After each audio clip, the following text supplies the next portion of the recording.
Okay, so let's create that simple digital signature again. Go to the type tool, and then from there, this time we'll make it white because we have a more detailed coloured background.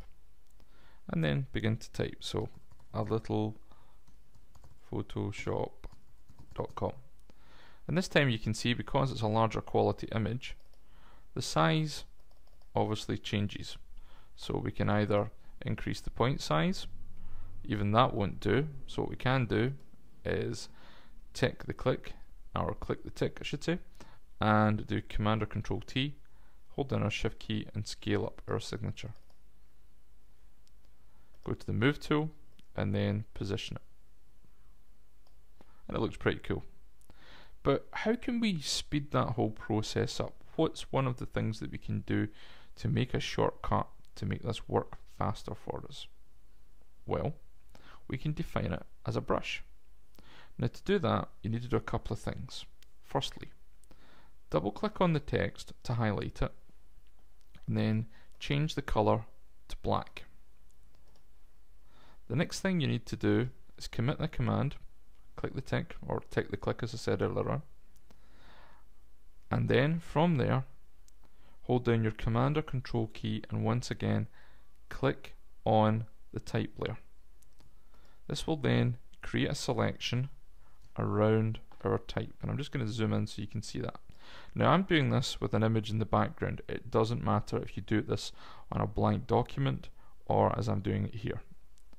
What you've got to remember though is, what we're going to do is create a brush, and that brush is going to be a pretty big brush because we're working in an area that's over 1,000 pixels across.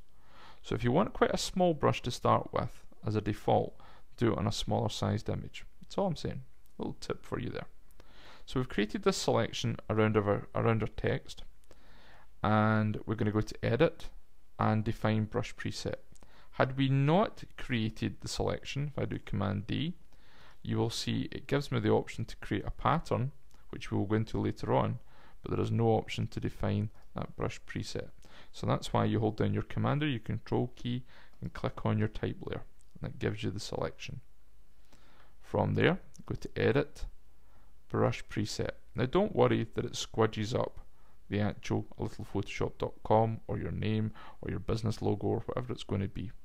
Just call it after whatever you've typed, so I'll say a little photoshop.com and then click OK.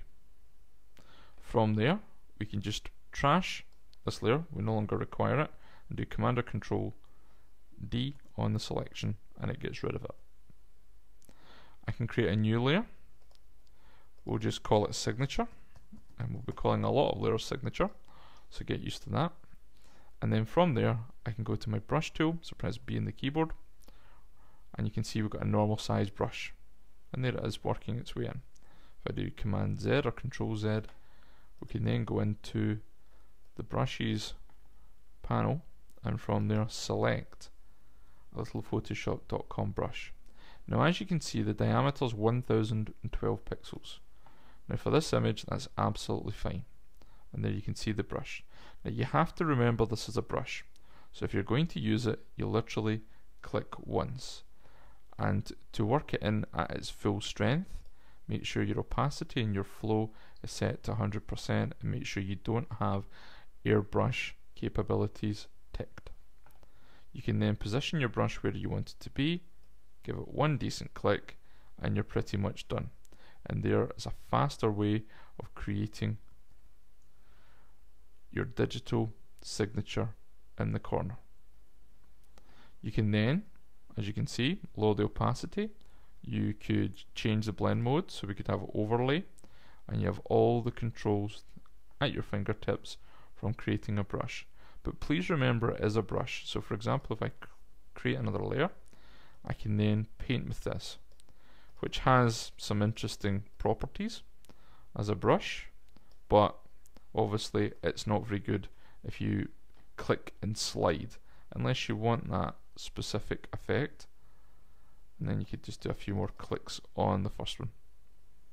So I just back it up a few stages and we'll take that layer away as well. So just to repeat that again, create a new layer. You could even call it brush layer. And then you have your digital signature as a brush.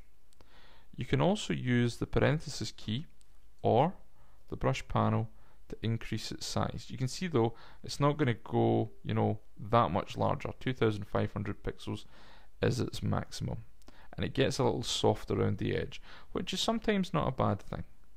But you can also decrease its size or use the sample size. My recommendation is you use it at the size you created it at. So the best thing probably to do when you're actually creating a signature brush is to open up an image at its full resolution from your digital camera. This happens to be an older image that's a bit smaller. And then you can choose to reduce its size or increase its size or do what you want to do. And you can see the smaller effect down here. And it means I've got to zoom right in, but you can see it has been stamped quite successfully. But it does work better at its sample size. You can then click, you can see it's an awful lot sharper looking. So there you have a layer with your digital signature in place. So if I do V to get to the move tool, I can then position this and just drop it so that the little one that I created disappears out the way. I can lower its opacity a little bit, and I can even go in and create a drop shadow for it quite successfully, and then click OK. So that's the second stage in creating a digital signature, and a simple one at that. We will return to this later on to just demonstrate it as part of creating a more sophisticated digital signature.